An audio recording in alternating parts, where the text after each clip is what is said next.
I've got another Mercedes-Benz, which means it's time to test the quality with an ASMR test. So let's see what the quality sounds like. And just a reminder that this car costs around 2.2 million rand. Okay, so let's start off where I think it might be okay. Over here.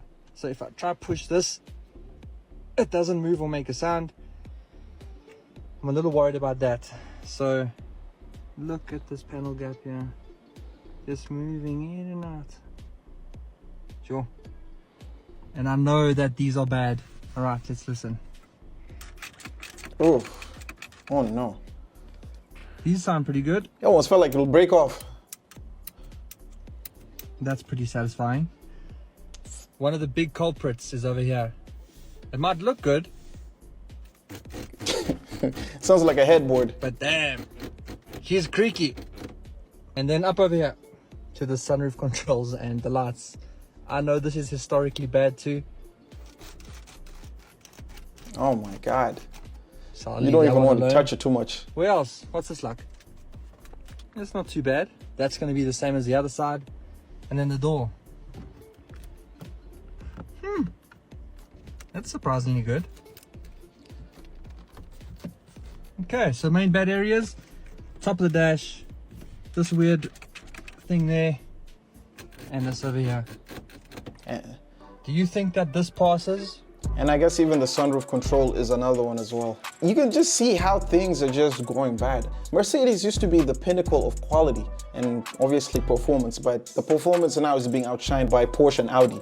Let's look at the comments as well. Old Mercedes are better than newer Mercedes, that's for sure, because older ones seem to be very well built than the ones we're seeing today. It felt like paper mache, or it was like foam paper that it could almost break apart if you just even pushed it a little bit more. In terms of quality, I'm surprised that this is how it's been. How's everyone doing? Thanks for joining me on this channel. If you're new, make sure you subscribe. Make sure you like the video if you enjoyed it. But today we're actually going to be talking about how car quality has actually been declining throughout the years. These brand new Benzes honestly are so trash. This is a brand new S580e, so it's like the S580 with a hybrid. And as you guys can see, there's like oil everywhere. So this car has 500 miles on it. I was just speaking to the technician, they just drained out all the oil. And it blew the motor. Like this thing legit needs a whole brand new motor. As you guys can see, there's like a bunch of oil everywhere. But I was just talking to the technician as well. He's like, these brand new Mercedes cars like should not be having these issues. Like these cars are trash. I mean, honestly, I don't blame him. I mean, you spend over $100,000 on an S-Class and 500 miles into driving the car, it just takes a shit on you. This thing is crazy. Like, look at that. Giving you guys a little close up. There's legit oil all underneath this car. So yeah, honestly, if you're in the market for like a new Benz, stay away from them.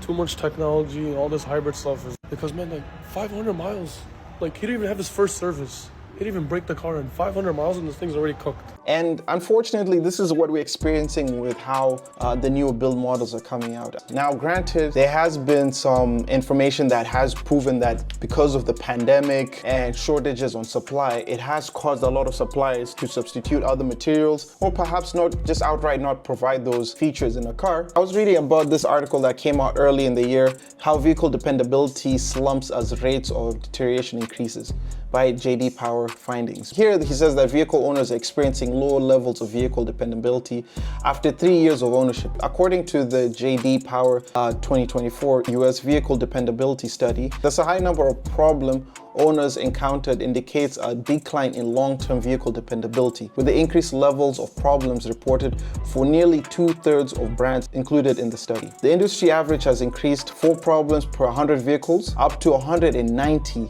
Jesus. The rate at which problems have increased between 90 and 3 years of ownership has increased to 17%, up 5% points from 12% in 2023. We have to attribute this to the fact that we have a lot of EV vehicles.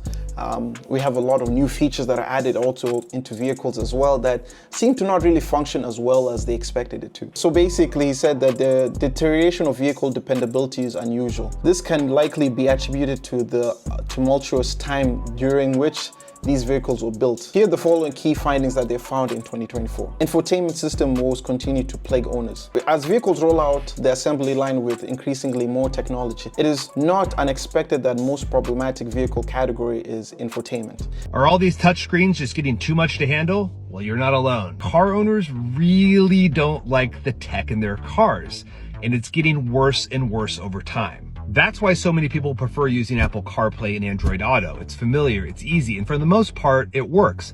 But you're starting to see some car companies looking into limiting the ability to mirror your smartphone on your car's screen. GM, for example, is convinced it's going to be able to do this for its future lineup of EVs, even if it means handing over the whole software experience to Google's Android. But the survey is proof that people are running out of patience. The car companies have had forever to get this issue right, and they're still failing at it. Okay guys, for anyone who has a Honda CR-V, can you let me know if you've been having this problem, or if you've had this problem where the screen just stays black but with the Honda logo? Like, I tried to connect my phone to use CarPlay, bitch, it's not working. It looks like this. Like, it's just stuck here. I tried to connect it, nothing. Bluetooth doesn't work. It's just, yeah. So help a girl out, please. Exterior is another one, because sometimes people have panel gaps. Some materials do feel like it's a little bit cheaply built, and we'll see a few examples as well.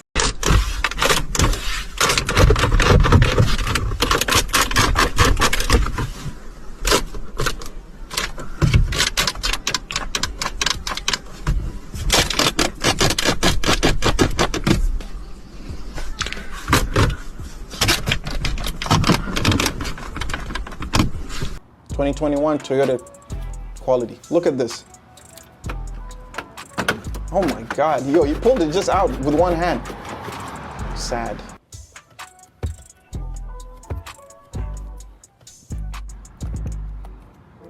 I mean, that's hard plastic. Looks pretty firm there.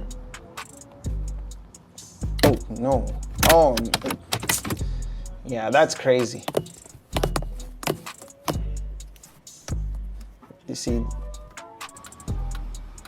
look at that bumper. Is that supposed to protect your car? I guess you don't like it.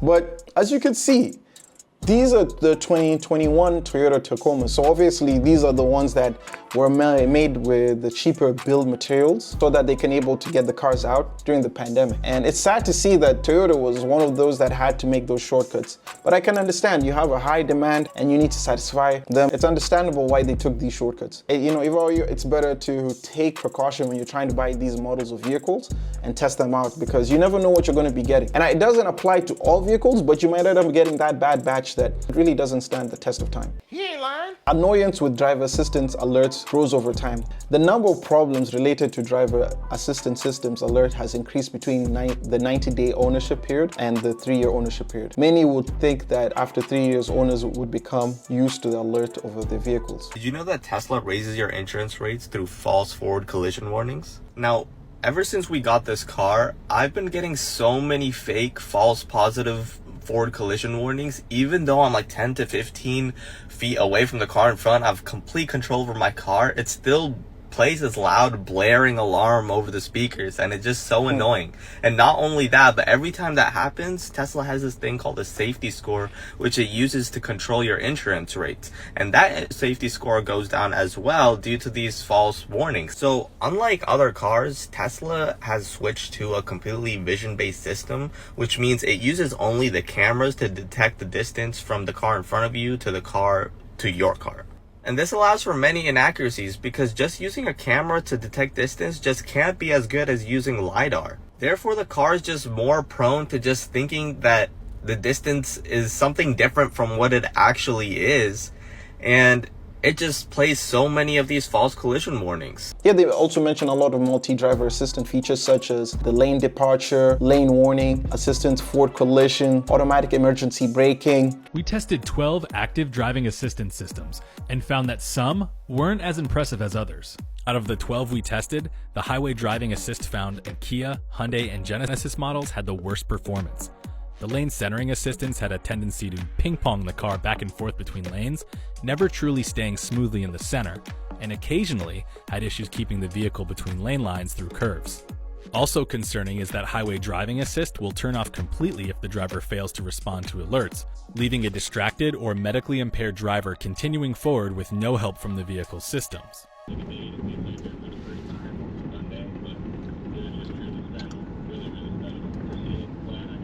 But, oh. There we go.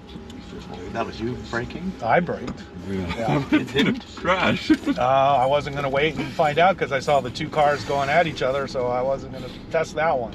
Electrified vehicles are more problematic than others. Owners of battery electric vehicles or even plug-in hybrids experience more problems than owners of gas-powered and hybrid vehicles. So at the end of it, they go through a lot of these details and which brands are the ones that are ranking high. Of course, with no surprise, Toyota is obviously taking the lead. Lexus ranks the highest of overall dependability for vehicles for a second consecutive years. So obviously they're taking the lead in terms of reliability. Here's the ranking for it all. Lexus and Toyota obviously are topping the charts, and obviously the ones that are going to come at me for this is usually the Tesla fanboys. It's ranking dead last. I mean, if you're ranking below Ford and Chrysler, you definitely have a problem. Here's the facts anyway. Now let's look at some examples. Let's even jump to the most recent one that they released, which was the Cybertruck. Apparently Tesla's build quality is so bad that someone has made a Cybertruck delivery checklist on Etsy. But the problems are way more severe than build quality, like this person who is just unable to charge their brand new Cybertruck and the Tesla service center has no idea how to fix it. Or this person whose Cybertruck just completely died after the first 1,000 miles. And there's something really odd about Tesla fans and these early Cybertruck buyers that just seem to be bending over backwards to apologize for Tesla. Like that guy who was unable to charge his Cybertruck found out that he couldn't charge it at home on like his slow charger, but it would still work on one of Tesla's fast chargers.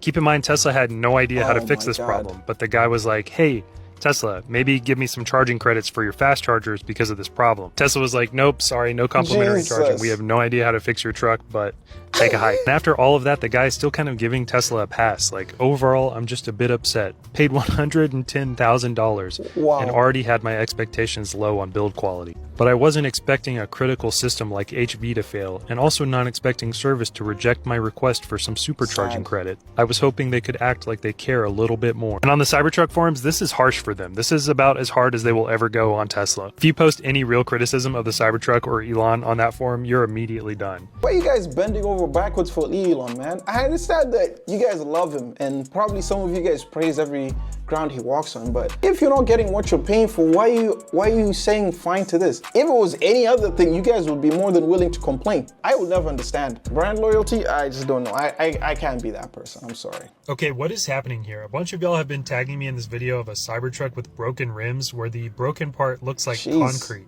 Here's a closer look at it. It looks exactly like concrete, and that's obviously not what Cybertruck wheels are made out of, so what's going on here? And the back part is even worse. Like, this just straight up looks like broken cement, and look how it snapped off perfectly around the bolts. Here you can see the aftermath of the wheel. Like, what happened here? How can the metal be so fragile that a wheel snaps off its own frame? And it's honestly hard to tell what happened to this truck because it looks like the side mirror got smashed, but the windows and the body panels look totally fine. This comment says, I have seen some steel wheels get wrecked from hitting curbs and potholes. The wheels bend from the outside in. They don't shatter like cast iron right around the hub. This person points out that the ridiculous curb weight might have had something to do with it, but that still doesn't explain why a wheel would just shatter. This person offers the most complete explanation saying, looks like cast aluminum to me. Yeah, that's for sure a fatigue failure, and there is no way a casting is safe for the loads involved. No serious engineer would design a cast wheel to handle that kind of weight plus dynamic loading, whether on or off road. That is just unbelievable. This is actually not funny at all. These wheels are not safe and they need to get taken off the road ASAP. I really thought we were done finding new problems with the Cybertruck, but now we find out that the wheels themselves are defective and fragile.